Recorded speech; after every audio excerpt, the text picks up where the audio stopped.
Ako, ginamit ko yung pagiging artista ko sa pagtitinda ko. Effective.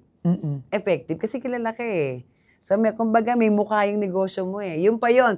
Kung magne-negosyo kayo, dapat hindi nyo ikinakahiya. Kayo mismo ang tumayo, harapan nyo, at bigyan nyo ng sarili nyong mukha yung negosyo nyo. Oo. Para iniingatan nyo.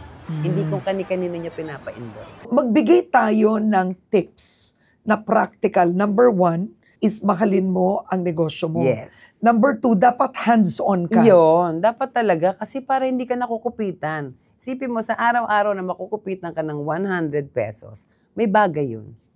Lahat, ultimo 5 duling may bagay. Kaya itago mo yan. Mahalaga yan. Oo. Number 3, what about the quality of the food?